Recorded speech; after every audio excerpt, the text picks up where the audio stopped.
Para sa mga impostor, fast rap, mga style, Jeezy, Entertainment Records.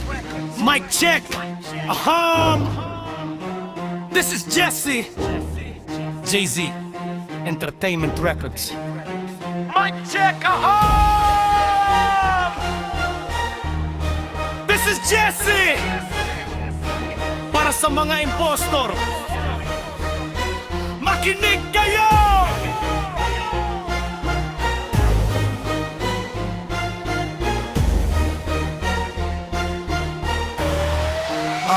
Ang ingay ng bibig pero kulang sa gawa. Puro yabang ang dala, wala namang ibubuga. Kala mo eksperto sa lahat ng usapan, pag tinanong ng seryoso wala nang masagutan. Puro pakitang tao para lang mapansin. Gustong maging hari kahit wala pang narating. Sa social media bida, sa realidad tago. Pag oras ng aksyon, biglang nawawala kayo. Para sa mga impostor na puro pagpapanggap, konting alam lang pero akala'y napakalawak. Hindi sukatan ng yabang para ikaw ay umangat. Respeto'y pinaghihirapan, hindi basta nakukuha agad.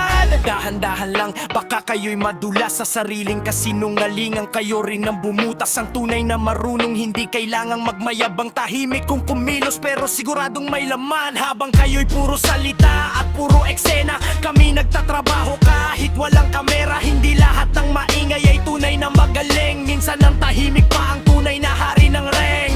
Aral sa buhay, tandaan niyo sana, hindi porkit sikat ay may alam.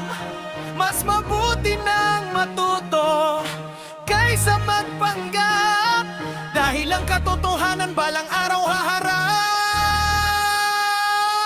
Kaya sa lahat ng gustong maging respetado, unahin ang kaalaman bago maging maingay sa mundo. Hindi kalaban ang pag-aaral at pakikinig, yan nagsisimula ang tunay na pagiging astig.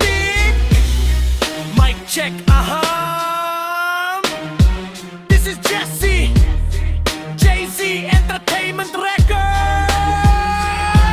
Para sa mga nagpapanggap, magpakatotoo, yan ang tunay na panalo.